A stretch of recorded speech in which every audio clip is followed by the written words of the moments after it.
I've been kinda low. I've been giving good for the dough. But every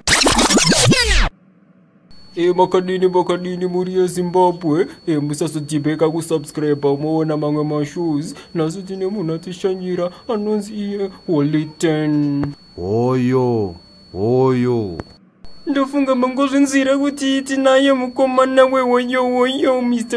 Holy. Okay, nasi tinokumbira kukufunzai mubvunzo mishomanana yasodoti mungotudza zvizere nekuti ndo iri kutenda mumastreets iri kupisa ichipisa. Hanzi imimi muri kuita basa rekunetsana nemukomana the girl of the Zim dance.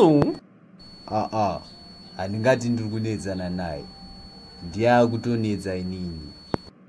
Naimi mukoma Holy tingati ndiyari kukunetsa here moye makarowa dressing yenyu iyi makarowa penti nhasi kwakanaka here.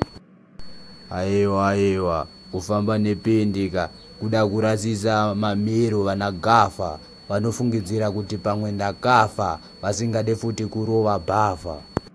Ina iwe Holy chematama sorry. Ina iwe Holy wazvawapedza Zimbabwe yeso chingotuka kwakanaka here akomana izvo zvibudeka zvauri kuita izvi kutsvaka hondo nevamwe ko. Aiwa hakuzi kutsvaka hondo, iwo ndovanototsvaga hondo, but now I'm a married man. Okay, so ndakanzoti makaramba kuenda kuinterview yekwaOla ko sai makaramba nayi Mr. Holy. Aiwaka hatiende kuinterview yemapenzi ma-street kids. I'm a king of hip hop.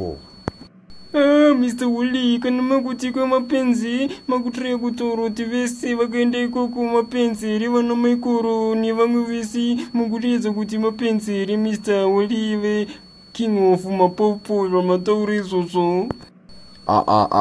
Ndombokupa here freestyle. Okay Mr. Holy, kandai freestyle racho but hatina mabhiti kazvanhasi. Silent killer pakatyora mabhanditi, inini handitadze kutyora magafa. Mire zvenyu mukoma Holy zvemadhisi zvamakurova zvaiwa izvo zvaiyobo it's your private sector. Munozviita muri kumastudio muchishamarara Zimbabwe yese muchirwa mangoma pana munoshayisa kashow yangu zvekuti wengi wacho anozotadza kuuyawo kana pano, saka ii chimbomirei madhisi akadaro mukoma mazvinzwa here. Iyo mudhare sandidedze futi pano, bye bye.